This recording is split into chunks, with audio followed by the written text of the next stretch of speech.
Gurong na. Kakain mo na yung ano, mga kapwa para may utak. Tignan mo yung mata ko, isang ano na lang. Wala na siyang double eyelid. Patingin na ako ng mata mo. Double eyelid. Aking dalawang goal.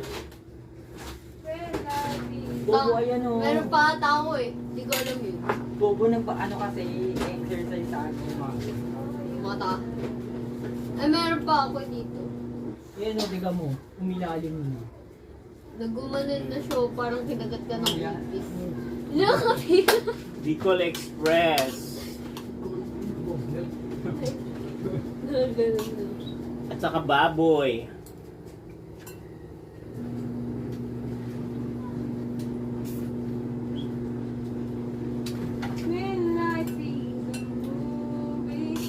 Oh my God, lasang baboy yung Bicol Express.